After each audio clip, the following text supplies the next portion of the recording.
Hello friends, आज हम सब इरिगेशन का इम्पोर्टेंट टॉपिक डिस्कस करेंगे जिसका नाम है Lacey's theory. Lacey's theory start करने से पहले मेरा short introduction. Myself Rupankan Varma. I completed my masters from NIT Warangal in geotechnical engineering specialisation. I cracked many examination like RRB, SSC, MPPSC, JPSC and GATE also.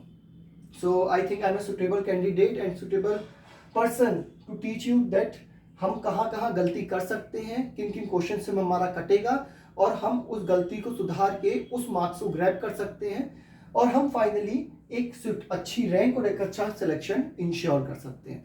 तो हम basically जो भी topic पढ़ेंगे तो हम उसमें ये पता करेंगे हमसे गलती क्या क्या हो सकती है और गलती क्या क्या हो सकती है ये तभी पता चल पाएगा जब हम उस क्वेश्चन के कॉन्सेप्ट तक पहुंच पाएंगे या हम उसके बेसिक कॉन्सेप्ट को समझ पाएंगे. तो आज का हमारा जो टॉपिक है वो है लेसीज थ्योरी. जैसा कि कल हमने कैनेडीज थ्योरी डिस्कस किया था, हमने कल कैनेडीज थ्योरी पढ़ा था. तो कैनेडीज थ्योरी में हमने देखा कि काफ़ी प्रॉब्लम्स थी, तो उन प्रॉब्लम्स को ओवरकम किया लेसी भाई साहब ने. लेसी बेसिकली यूपी के इरिगेशन डिपार्टमेंट में सिविल इंजीनियर थे और बेसिक इरिगेशन डिपार्टमेंट की ही बात चल रही है और सब्जेक्ट भी इरिगेशन इंजीनियरिंग चल रहा है. तो लेसीज थ्योरी में एक तरह से मैं बोल सकता हूँ कि अपग्रेडेड वर्जन या मॉडिफाइड वर्जन है. उन्होंने क्या किया, कैनेडीज थ्योरी के ड्रॉबैक से सीख के अपनी थ्योरी प्रोवाइड करी. तो कैनेडीज लेसी ने ऐसा क्या काम किया, लेसी ने बेसिकली क्या काम किया और लेसीज का बेसिकली जो फंडामेंटल अप्रोच क्या था, मतलब लेसीज का किस कॉन्सेप्ट के बेसिस पे उन्होंने काम किया ताकि वो कैनाल को डिजाइन कर सकें. तो बेसिकली उन्होंने क्या किया, उन्होंने बहुत ज्यादा मेहनत करी चैनल को स्टेबल चैनल्स को डिजाइन करने में एक टाइप ऑफ एल्यूवियम सॉइल. सबसे पहले तो आप ये टर्म समझिए कि ये एल्यूवियम टर्म आ जाता है, कई बार ये नीचे इनकोहेरेंट एल्यूवियम लिखा जाता है. तो बेसिकली एल्यूवियम से रिलेटेड, एल्यूवियल से मतलब आपका ये है कि वाटर ट्रांसपोर्टेड सॉइल, और यहां पर इन्होंने लिख दिया इनकोहेरेंट. इनकोहेरेंट माने जिसमें कोहेजन नहीं है, माने the soil which does not have a cohesion like sand and which is transported by the water, that is alluvium. तो ये आपको बेसिक बेसिक टर्म क्लियर होने चाहिए ताकि आपको ये अप्रोच समझ में आए. तो चलिए बात करते हैं लेसीज थ्योरी की. तो 1939 की बात है, यूपी इरिगेशन डिपार्टमेंट में लेसीज भाई अपने सिविल इंजीनियर थे, बढ़िया. तो उन्होंने इसके ऊपर काम करना शुरू कर दिया, चैनल स्टेबल चैनल की डिजाइन के ऊपर काम करना शुरू कर दिया ऑन द एल्यूवियल सॉइल. तो हुआ क्या, सबसे पहले तो उन्होंने रिजाइन टर्म को डिफाइन किया. रिजाइन कैनेडी तो कह देते थे कि भाई अगर सिल्टिंग नहीं हो रही है ना स्क्योरिंग हो रही है तो channel should be in the design condition. लेकिन लेसीज बोले if neither silting is done nor scouring is done, माने ना सिल्टिंग हो रही है ना स्क्योरिंग हो रही है, तब भी ऐसा हो सकता है चैनल डिजाइन कंडीशन में ना हो. और आगे जाके उन्होंने अपनी जो थ्योरी थी उसे बेसिकली 3 डिजाइन कंडीशन में डिवाइड कर दिया. True design condition, initial design condition and final design condition. हम एक एक डिजाइन कंडीशन प्रॉपर्ली पढ़ेंगे और जानेंगे कि उसमें बेसिकली उन्होंने कहा क्या है. देखिए सबसे पहले हम बात कर लेते हैं ट्रू डिजाइन कंडीशन की.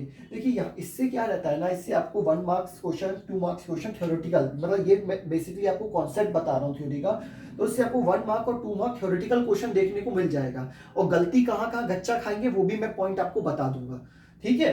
तो आप बस जो मैं पॉइंट बोलता चल रहा हूँ वो ध्यान से सुनते चलिए. जहां भी आपका डाउट होगा वो आप कमेंट सेक्शन में बोल सकते हैं, मैं नेक्स्ट लेक्चर में उसे कवर अप कर दूंगा. तो basically in case of true design condition, true design condition में उन्होंने बोला लेसी भाई साहब ने कि आपका जो डिस्चार्ज है, और एक्चुअली आपकी बात क्या चल रही है, चैनल में वाटर, चैनल एक आपका चैनल है उसमें वाटर फ्लो कर रहा है, वाटर फ्लो कर रहा है तो वाटर का पर्टिकुलर क्या होगा, डिस्चार्ज होगा. तो बेसिकली जो डिस्चार्ज है, अब वाटर अकेला तो फ्लो कर नहीं रहा, उसके साथ सेडिमेंट्स भी फ्लो कर रहे हैं. तो बेसिकली जो उसके सिल्ट चार्ज है, सिल्ट ग्रेड है, ये सारे पैरामीटर्स उन्होंने बोला कांस्टेंट होंगे. These parameter should be constant.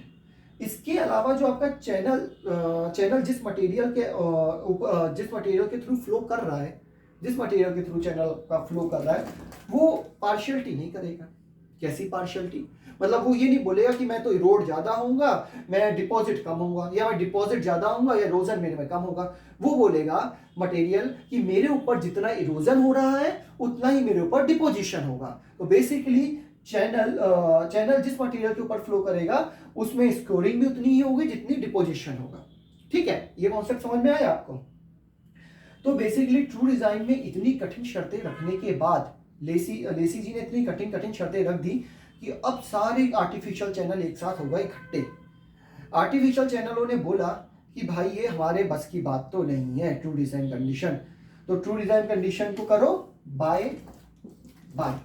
तो बेसिकली जो अपने क्या कहते हैं आर्टिफिशियल चैनल्स थे उसमें ट्रू डिजाइन कंडीशन तो पॉसिबल हो नहीं पाएगी। तो चैनल्स ने क्या बोला, आर्टिफिशियल चैनल ने क्या बोला, आर्टिफिशियल जो चैनल्स थे उन्होंने बोला या तो हम इनिशियल का डिजाइन में रहेंगे या फाइनल डिजाइन में रहेंगे। अब जब उन्होंने ऐसी बात कह दी कि या तो हम इनिशियल डिजाइन में रहेंगे या हम फाइनल डिजाइन में रहेंगे, तो अब हमारे लिए सबसे इंपॉर्टेंट पार्ट आ जाता है ये समझना कि भाई ये इनिशियल डिजाइन और ये फाइनल डिजाइन है क्या। और आप विश्वास मानिए इस लेक्चर के खत्म होने के बाद आप भी बोलेंगे क्या प्यारा कॉन्सेप्ट लेसी ने दिया। मतलब लेसी ने बिल्कुल ही मतलब बोल दिया जाए एक नंबर अप्रोच आपको, एक नंबर कॉन्सेप्ट आपको प्रोवाइड किया है। चलिए समझते हैं इनिशियल डिजाइन का मतलब क्या है। इनिशियल डिजाइन का मतलब है, आप अभी के लिए समझिए कहानी के तौर पे, आप नए आपको इरिगेशन डिपार्टमेंट अलॉट हो गया। इरिगेशन डिपार्टमेंट में आप सिविल इंजीनियर, आपको बिल्कुल नई नवेली आपको क्या कहते हैं वाटर चैनल मिला है या कैनाल मिली है, ठीक है। उसमें बेसिकली आपने देखा कि उसका एक्सकेवेशन ऐसे किया गया है, उसकी खुदाई ऐसे की गई है कि उसकी विड्थ तो स्मॉल है और जो बेड स्लोप है वो फ्लैट है। समझते चलिएगा, जस्ट अभी स्टार्टिंग की ही बात हो रही है, फर्स्ट स्टेज की बात हो रही है after service, just first stage की बात हो रही है, प्राइमरी स्टेज की। तो क्या हुआ, अब उस चैनल में पानी आना हुआ शुरू। पानी बोला मैं अकेला तो नहीं आऊंगा, मैं अपने साथ क्या कहते हैं सेडिमेंट्स लेके आऊंगा। हमने बोला आओ, पानी आया। अब पानी जब आया तो अपने साथ सेडिमेंट्स लेके आया और वो सेडिमेंट्स को जगह जगह क्या करता गया, सेटल करता चला गया, क्योंकि सेडिमेंट्स अपने वेट के कारण due to action of gravity settle करते गए। तो फाइनली हुआ क्या, डिपोजिशन हुआ। अब ये डिपोजिशन हुआ तो ये बेसिकली क्या किया, आपके बेड स्लोप को, जो बेड स्लोप है चैनल का, उसे इंक्रीज करता चला गया। अच्छा आप एक चीज समझ पा रहे हैं, जब चैनल का बेड स्लोप चेंज हो रहा है तो उसकी वजह से क्या होगी, डेप्थ भी चेंज होगी चैनल की, और इस फेनोमेना की वजह से आपका जो वेलोसिटी ऑफ फ्लो था वो इंक्रीज होता चला जा रहा था। तो बेसिकली इस पूरे अप्रोच में हमने एक चीज पाई, हमें ये पता करना है कि क्या क्या चीजें हमारी फिक्स रहेंगी, क्या क्या चीजें हमारी चेंज होगी। तो डिस्चार्ज तो हमारा फिक्स है, जो सिल्ट है उसका चार्ज और सिल्ट की ग्रेड भी फिक्स है। लेकिन ये आप बोलेंगे सर ये क्या कर दिया आपने विड्थ को कैसे कांस्टेंट कर दिया, आपने विड्थ को कैसे फिक्स कर दिया। मैं बोलूंगा रुको, अभी कमाल होगा, अब आपको पता चलेगा इसका बेसिक अप्रोच। यहां पे इन्होंने विड्थ को कांस्टेंट रख दिया और बोल रहे हैं केवल बेड स्लोप और डेप्थ वेरी करेगा in the case of initial design condition. तो ऐसा क्या हुआ कि आपका विड्थ जो है वो कांस्टेंट रहा। तो मैं बोलूंगा चैनल आपका नया नवेला था, उसमें पानी ने फ्लो करना स्टार्ट किया। इनिशियल टाइम में क्या हुआ, जो चैनल के साइड पार्ट थे वहां पे थी कोहेसिव सॉइल या कोहेसिव सॉइल थी, या बोली जाए वहां पे जो मटेरियल था वो रजिस्ट कर रहा था इरोजन को, जो कि वाटर के द्वारा हो रहा था, माने पानी के द्वारा जो लगातार मार पड़ रही थी, और वो मार चाहती थी कि वो पार्टिकल जो साइड में है वो भी फ्लो कर जाए उसके साथ, वो उसने होने नहीं दिया। और उसने ऐसा नहीं होने दिया तो विड्थ तो चेंज हुई नहीं। विड्थ तो तभी चेंज होती ना जब साइड चैनल जो है, चैनल का जो साइड पार्ट है वहां पे इरोजन होता, वहां के पार्टिकल्स मूव करते, तभी ऐसा होता। लेकिन वो इनिशियल स्टेज में होने नहीं दिया। तो बेसिकली हमें जो स्टेबिलिटी अटेंड हुई, फाइनली जो हमें स्टेबिलिटी मिली, या बोला जाए इनिशियल डिजाइन कंडीशन हमें मिली या डिजाइन कंडीशन में मिली, वो बेसिकली क्या हुआ, बेड स्लोप और डेप्थ की लगातार वेरी करने की वजह से मिली। अब आप बोलेंगे कि यार ये चीज तो ठीक है, इनिशियल डिजाइन कंडीशन आ गया, चलिए हमारा काम हो गया, हम डिजाइन कंडीशन में आ गए, ट्रू डिजाइन हमारे लिए पॉसिबल था नहीं, आर्टिफिशियल चैनल की बात आपने कर दी, आर्टिफिशियल चैनल में बोला क्या तो चैनल इनिशियल डिजाइन में होगा या फाइनल डिजाइन में होगा, इनिशियल डिजाइन समझ लिया, हमारा चैनल स्टेबिलिटी गेन कर लिया, लेक्चर खत्म। मैं बोलूंगा अब यहीं से लेक्चर स्टार्ट होगा। अब होगा क्या ये समझिए, इनिशियल डिजाइन कंडीशन जैसे ही वो गेन कर लेगा तो क्या वो परमानेंटली क्या कहते हैं स्टेबल हो गया, नहीं, क्योंकि मैंने ये बोला था कि जो साइड चैनल जो साइड पार्ट है वो वाटर के एक्शन को क्या कर रहा है, वो वाटर के एक्शन को रजिस्ट कर रहा है। लेकिन ये नहीं बोला था कि लाइफ टाइम रजिस्ट करता रहेगा, कोई ना कोई टाइम तो ऐसा आएगा। तो बेसिकली ये जो आपको स्टेबिलिटी मिली है टेम्परेरी थी। तो आप बोलेंगे कि सर फिर परमानेंट स्टेबिलिटी क्या होगी? मैं बोलूँगा ठहरो, जब हमें इनिशियल डिजाइन समझ में आ गया तो फाइनल डिजाइन कोई बड़ा टास्क नहीं है। फाइनल डिजाइन में क्या होगा, लगातार पानी की मार पड़ते पड़ते पड़ते पड़ते पड़ते पड़ते जो साइड थे, चैनल्स थे, उन्होंने हाथ जोड़ लिए, उन्होंने बोला प्रभु हमारा इरोजन स्टार्ट कर दो। और जैसे ही उनका इरोजन स्टार्ट हुआ वैसे ही आपका विड्थ में परिवर्तन आना शुरू हो गया, विड्थ भी आपकी चेंज होना स्टार्ट हो गई। तो अब क्या होगा, अब आपके 3 पैरामीटर्स चेंज होना शुरू हुए। कौन कौन से पैरामीटर्स चेंज होना शुरू हुए? विड्थ, बेड स्लोप और डेप्थ। और बेसिकली इन 3 पैरामीटर्स के चेंज होने के कारण पर्टिकुलर हम एक ऐसे पॉइंट पे पहुंच जाएंगे जहां पे हमें स्टेबिलिटी डिजाइन कंडीशन अटेन हो जाएगी। That is known as the permanent stability. तो ओवरऑल इस टॉपिक में जो इंपॉर्टेंट समझने वाली चीज थी वो ये थी, इनिशियल डिजाइन और फाइनल डिजाइन होती क्या है, कैसे करते हैं, क्या क्या इसमें इंपॉर्टेंट पॉइंट थे, ये सब हमारे लिए इंपॉर्टेंट था। ट्रू डिजाइन हमारे लिए इंपॉर्टेंट था, ट्रू डिजाइन होता क्या है, ये कुछ टर्म्स आ जाते हैं बीच बीच में, वो इंपॉर्टेंट थे। ये सारे हमारे लिए इंपॉर्टेंट पॉइंट थे। तो मुझे लगता है आपको लेसिस थ्योरी समझ में आ गई होगी। लेसिस थ्योरी को एक बार और शॉर्ट में आपको समझा देता हूँ। लेसिस थ्योरी में बहुत सिंपल अप्रोच है। लेसिस ने कैनेडीज थ्योरी को देखा, उसके ड्रॉबैक्स देखे, फाइनली उनका लक अच्छा था कि उन्हें इरिगेशन डिपार्टमेंट ही मिला ताकि वो उस क्या कहते हैं चैनल्स के ऊपर काम कर पाए जो एल्यूवियल सॉइल पर प्रेजेंट है। उन्होंने वहां पे काम किया, काम करने के बाद उन्होंने नई नई चीजें सीखी, और नई नई चीजें सीखने के बाद उन्होंने डिजाइन कंडीशन डिफाइन करी। उनका ऐसा कहना था कि डिजाइन कंडीशन से आपका मतलब हमेशा ये नहीं होगा कि या तो सिल्टिंग नहीं हो रही है, स्क्यूरिंग नहीं हो रही है, तो इसका मतलब डिजाइन कंडीशन नहीं होता है। हो सकता है डिजाइन कंडीशन ना हो, ये दोनों कंडीशन फॉलो करने के बाद। इसके बाद इन्होंने 3 अप्रोच क्लियर किए, ट्रू डिजाइन, इनिशियल डिजाइन और फाइनल डिजाइन। ट्रू डिजाइन में उन्होंने बोला कि जो मेरा चैनल है जिसमें से वाटर फ्लो कर रहा है, उस चैनल के जो बेसिक इंपॉर्टेंट पैरामीटर्स हैं, जो बेसिकली फीचर्ड पैरामीटर्स हैं, कौन कौन से हैं? डिस्चार्ज, क्योंकि पानी फ्लो करेगा तो डिस्चार्ज होगा।